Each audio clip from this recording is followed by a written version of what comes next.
Hi, in this second video on analytics, we're going to now go into more detail around how you can actually adapt and configure this analytics template for the needs of your organization and the types of developments that you do. In the first video, we talked about how to add the analytics template from the content library.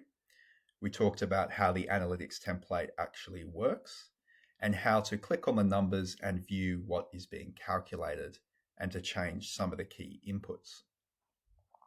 In this video, we're going to talk about how you can start adapting the template.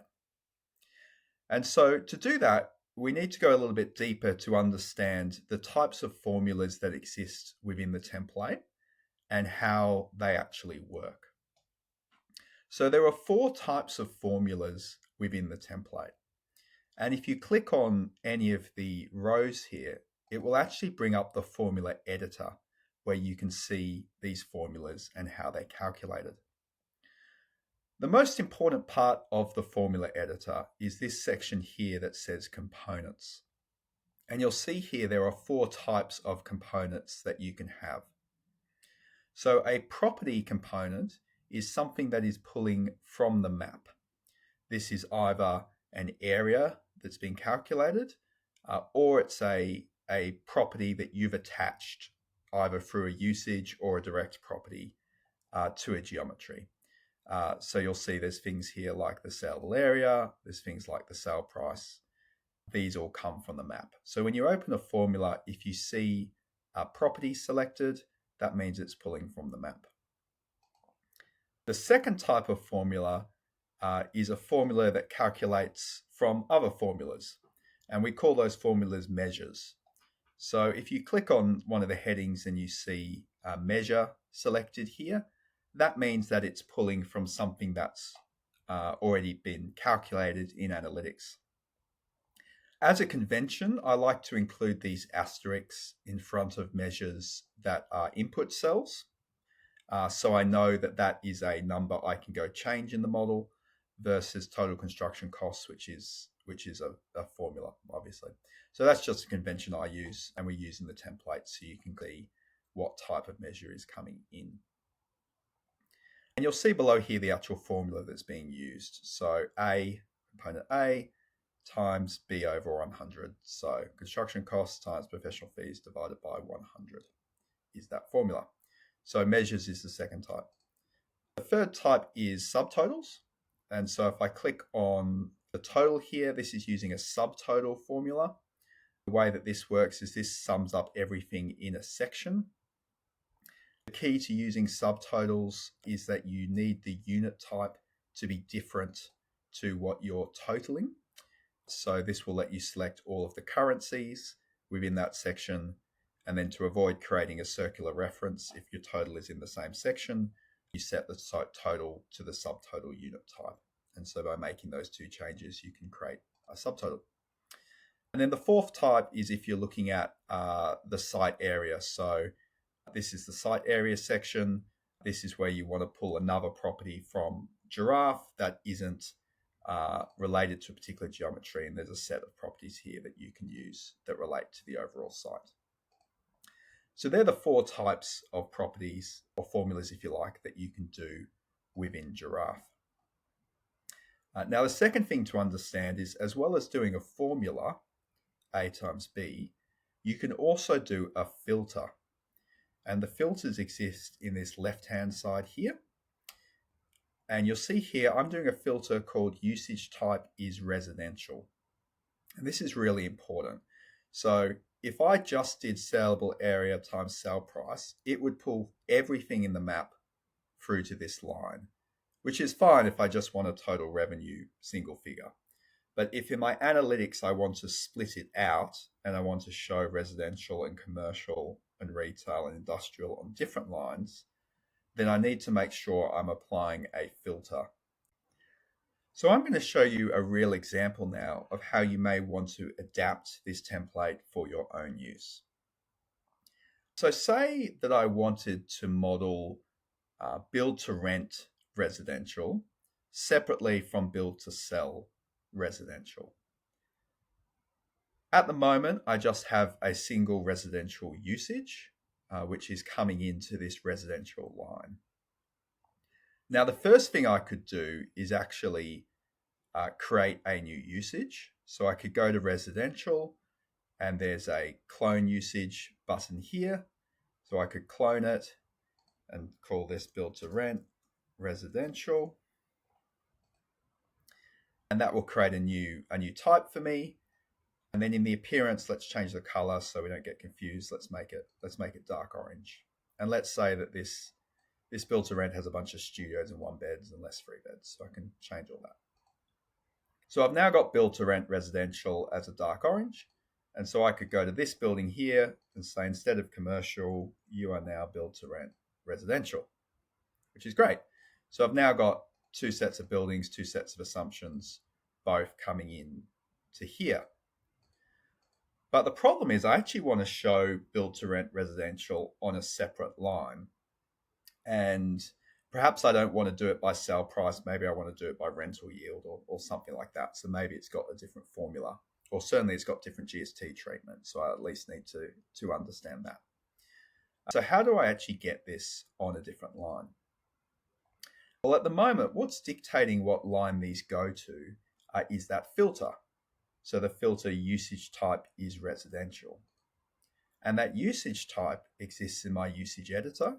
So under analytics here, you see I've got a list of usage types: residential, commercial, retail, industrial, hotel, etc. So what I need to do is actually change this build to rent residential usage type to something different, build to rent.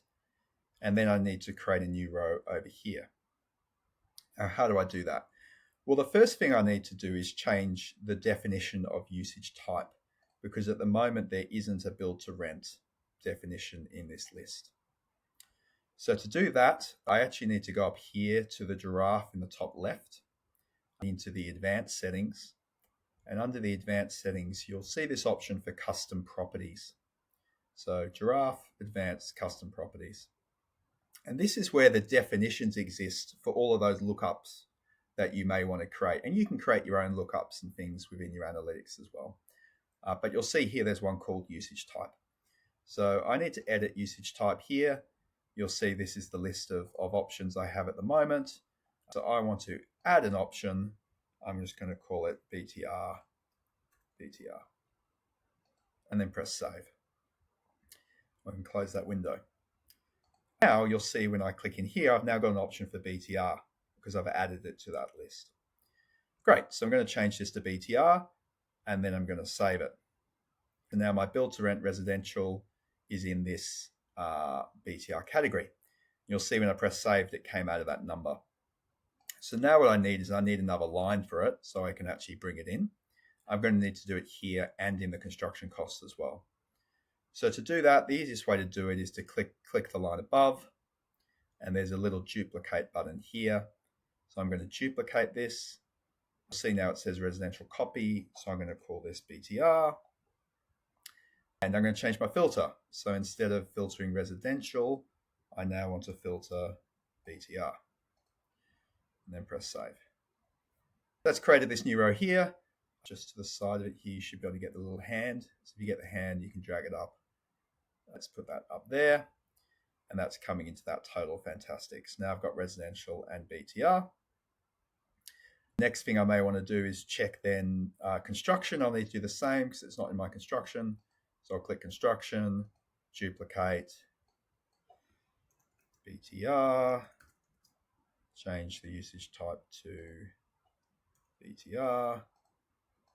That's great. Save. A little hand and drag that up there. Now, because this is a model, we need to consider all the different places where this formula has been used and what else it may impact, right? So for example, the GST on residential, right? At the moment, that's just running off the residential line, so that's fine. That's not calculating any GST on BTR, which is good because there isn't any, right? It might be that the BTR cost, for example, you can't claim the GST. So maybe we want to make this formula a bit more complicated and say we can't claim the GST. So what I would do here then this is my current formula, net area times hard cost. I'm actually going to add another line below this now. I'll duplicate it again. I'm going to call it construction BTR GST. I'm actually going to clear the filter because I'm now using a measure, not looking at the map. I want to use what I've already calculated. So I'm going to clear the filter. Instead of doing properties, I'm going to do measures. So I'm going to do two measures. I'm going to pick BTR, construction cost for BTR. And I'm going to pick my GST rate, which is here. And then for my formula, I'm going to type A times, it's going to be B over 100 is what I want there. Remember, the rates come in just as 10, so you need to divide them by 100 to get a percent. So I've done that. Let's create another row here, BTR GST. Great, that's now 10% of that. So you'll see I've got that in there as a separate row. So that's how you would create a new formula.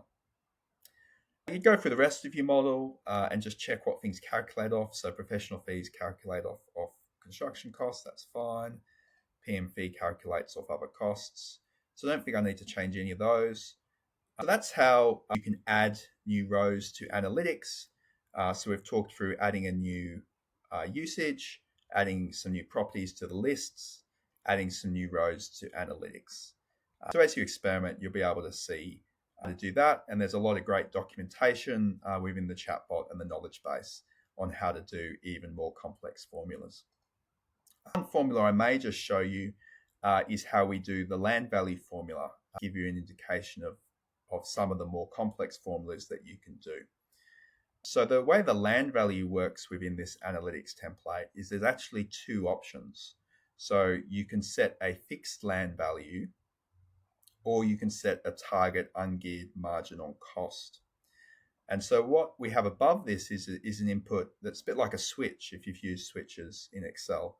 So it just says pick one or pick two, right? One is fixed, two is RLB. So how does this formula work? How do we do this if statement? Within the land value formula, you'll see that this is a much more complex formula, but the logic is the same. So there is A, B, C, D. There's no E's in Giraffe, but you can do F, G, and H. And you'll see here I've got some inputs. So the land method, the fixed land value, and the target ungeared margin on cost.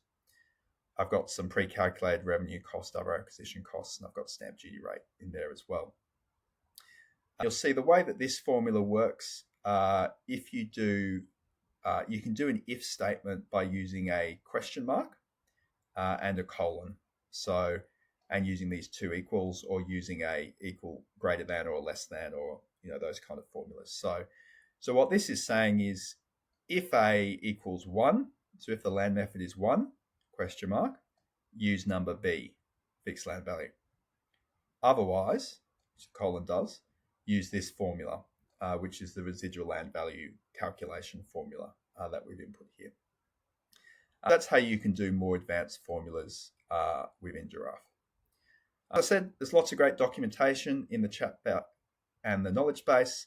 If you're having any challenges, do feel free to reach out and we can help you get the formulas you need to get analytics exactly aligning with what you use your current Excel for.